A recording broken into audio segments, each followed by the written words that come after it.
Hi hello வணக்கம். நான் உங்கள் சங்கர். இன்றைக்கி நம்ம பார்க்க ஒரு படத்தோட ரிவ்யூ என்ன அப்படின்னா டிராகன்.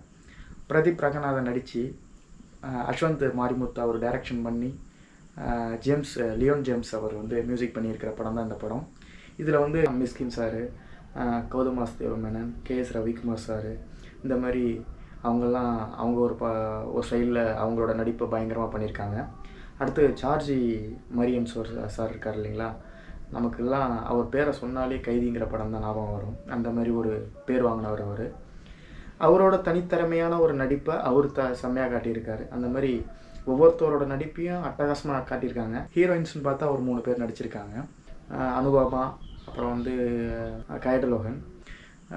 இதில் வந்து அதிக கேரக்டர்னு பார்த்தா நம்ம அனுபமாவோட கேரக்டர் வந்து படம் முழுக்க எக்கச்சக்கமாக வேறு லெவலில் இருக்குது. அவங்களோட ஆக்டிங் வேறு லெவலில் இருக்குது. அது போக வந்து ஒரு ட்விஸ்ட்டுக்காக ஒரு ஹீரோயின் கொண்டு வந்திருக்காங்க. அவங்க படத்தோட இதை நான் சொல்லி உங்களை டிஸ்டர்ப் பண்ண விரும்பல. படத்தை நீங்கள் பார்த்தீங்கன்னா தெரியும். ரெண்டாவது, இந்த படத்தோட கதை என்ன அப்படின்னு சொல்லி சொன்னால், ஒரு படிக்கிற பையன் ஒரு ஸ்கூலில் ஜாயின் பண்ணுறான். அந்த ஸ்கூலில் நல்லா படித்து நல்லா மார்க் எடுக்கிறான். நல்ல ஒரு குட் பையனாக இருக்கான். அவன் வந்து ஒரு பொண்ணை லவ் பண்ணுறான். அந்த பொண்ணு என்ன சொல்லிடுது, எனக்கு குட் பாயை விட பேட் பாய் தான் ரொம்ப பிடிக்கும்னு சொல்லிடுது. அந்த ஸ்கூலை விட்டு வெளியேற டைம் அது.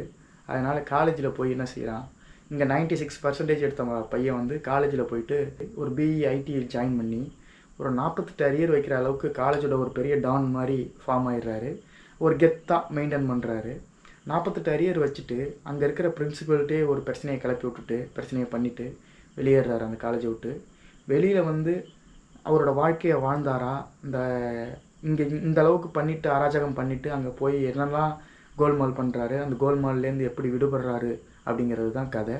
இது பயங்கர ட்விஸ்ட் அண்ட் டேர்ம்ஸாக இருக்குது. படம் வந்து எக்கச்சக்கமான ஏகப்பட்ட வழியில் போயிட்டு வருது. படம் வேறு லெவலில் இருக்குது. நீங்கள் தேட்டரில் போய் பாருங்கள். இதில் இன்னொரு விஷயம், படத்தோட நேம் இருக்குது இல்லைங்களா, அந்த நேமோட ரிவீல் பண்ணுற விஷயத்திலே உங்களுக்கு வந்து படத்தை பார்க்குறதுக்கு உண்டான ஆர்வத்தை அங்கேயே தூண்டிடுறாங்க. படத்தோட நேம் வந்து ரிவீல் பண்ணுற டைப்லேயே உங்களுக்கு வந்து படத்தை நீ உட்காந்து பார்க்குற அளவுக்கு உங்களை கொண்டு வந்துடுறாங்க. படம் ஒவ்வொரு ஸ்டெப் போக அடுத்த லெவல் என்ன ஆகும் அப்படிங்கிற லெவலில் தான் போயிட்டுருக்கு. படம் ஒரு ரொமான்ஸ் கலந்த ஒரு காமெடி ஃபிலிமாக தான் இருக்குது. இப்போ இருக்கிற ஜென்ரேஷன் காலேஜ் ஸ்டூடெண்ட்டுக்கு இந்த படம் பயங்கர யூஸ்ஃபுல்லாக இருக்கும். ஒரு ஜாலியாகவும் ரொமான்ஸாகவும் கொடுத்தா இந்த மக்கள் வந்து நல்லா ரசித்து பார்ப்பாங்க அப்படிங்கிற மாதிரி ஒரு நல்ல கருத்தை கொண்டு வந்திருக்காரு.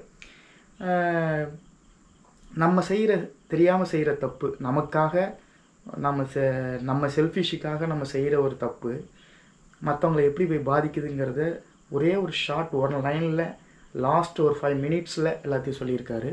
படத்தை நீங்கள் வந்து முழுக்க தேட்டரில் போய் கொண்டாடுங்க. ஏன் அப்படின்னா, இந்த படத்தை பொறுத்த வரைக்கும் எல்லாருமே வந்து ஸ்டார்டிங் கேரியரில் இருக்கிறவங்க, நடித்தவங்க வேணால் பழைய ஆளுங்களாக இருக்கலாம். ஸ்டார்டிங் கேரியரில் இருக்கிறதுனால இப்போது சினிமா ஃபீல்டில் நிறைய ஆக்டர்ஸ் நிறையா தேவைப்படுது. பெரிய ஆக்டர்ஸ்லாம் வெளியேறிட்டுருக்காங்க சினிமா விட்டு. இவங்க புதுசாக வந்திருக்கிறதுனால அவங்களெல்லாம் ஆதரித்து மேலே கொண்டு வந்தால் தான் தமிழ் சினிமா வாழுங்கிற அளவுக்கு நிலைமை ஆயிடுச்சு. அதே நிலைமை திறமை இல்லாதவங்கள நான் வாழ்த்தணும்னு சொல்ல வரல. இவராக இருக்கட்டும், பிரதீப் ரங்கநாதனாக இருக்கட்டும், ப்ளஸ் வந்து மணிகண்டனாக இருக்கட்டும், அவங்கெல்லாம் பார்த்தீங்க அப்படின்னா அவங்களோட கேரக்டரு, அவங்களோட நடிப்பு வந்து இன்றைக்கி வேறு லெவலில் பேசப்படுது. நல்ல கதைகளை சூஸ் பண்ணுறாங்க. அதுக்காக நான் சொல்கிறேன். இந்த படத்தை பொறுத்த வரைக்கும் மிஸ்கின் சார் காலேஜில் ப்ரொஃபஸராக இருக்கார். வேறு லெவலில் அவரோட ஆக்டிங். அதேமாரி சார்ஜ் மரியன் அவர் வந்து ஹீரோவோட அப்பாவாக இருக்கார். அவரோட ஆக்டிங் வந்து யூஸ்வலாக அவரோட அந்த கிராஃப் மாறாத அளவுக்கு அவர் மெயின்டைனாக கொண்டு போயிருக்காரு. அதே மாதிரி வந்து கௌதம் வாசுதேவ் மேனன் அவர் வந்து என்ன செஞ்சுருக்காருன்னா, ஐடி கம்பெனியில் ஒரு ஹை பொசிஷனில் இருக்கார். அவர் தான் வந்து மெயின்டைன் பண்ணுறார் அந்த ஐடி கம்பெனியில். அது எப்படி அவரோட நடிப்பு, அது ஒரு தனித்துவமான ஒரு நடிப்பாக போயிட்டுருக்கு. இந்த மாதிரி எல்லாரோட கேரக்டர்லேயும் அடித்து பிச்சு விளாசிருக்காங்க. இதில் முக்கியமாக சொல்லணும் அப்படின்னா, விஜய் சித்து, ஹர்ஷாந்த் கான் அப்படின்னு சொல்லி 2 பேர் யாருன்னு உங்களுக்கு தெரியும். விஜய் சித்து விலாக்ஸ்ன்னு சொல்லிட்டு யூடியூப் சேனல் ரன் பண்ணிகிட்ருக்காங்க. அந்த 2 டீம் அப்படியே வந்து இந்த படத்தை அட்டகாசமாக அவங்களோட ஃபுல் கோஆப்ரேட் பண்ணியிருக்காங்க இந்த படத்துக்கு. பிரதீப் ரங்கனோட ஃபஸ்ட்டு காலேஜ் லைஃப்பில் வந்து விஜய் சித்து இருக்கார். செகண்ட் காலேஜ் லைஃப்பில் வந்து நம்ம ஹர்ஷாந்த் கான் இருக்கார்.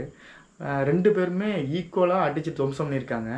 இதில் இன்னொரு விஷயம் என்ன அப்படின்னா, இவங்க 2 பேரும் மீட் பண்ணுற மாதிரி ஒரு சீன் இருக்குது. இவங்க 2 பேரும் ஒரே ஸ்க்ரீன் இதில் வரும்போது அவங்களுக்குன்னு ஒரு ஃபேன் பேஸ் இருக்குது. அந்த கிளாப்ஸு பார்த்தீங்கன்னா தியேட்டரில் என்ன ஒரு ஃபேன் கிளப்பை கொண்டு வந்திருக்காங்கங்கிறது அவங்களோட உழைப்பு தான், தன் உழைப்பு தான். பாராட்ட வேண்டிய விஷயம். அந்த மாதிரி நிறைய விஷயங்கள் இருக்குது. இந்த படத்தை தியேட்டரில் போய் பாருங்கள். நெக்ஸ்ட் வீடியோவில் சந்திப்போம். பாய்.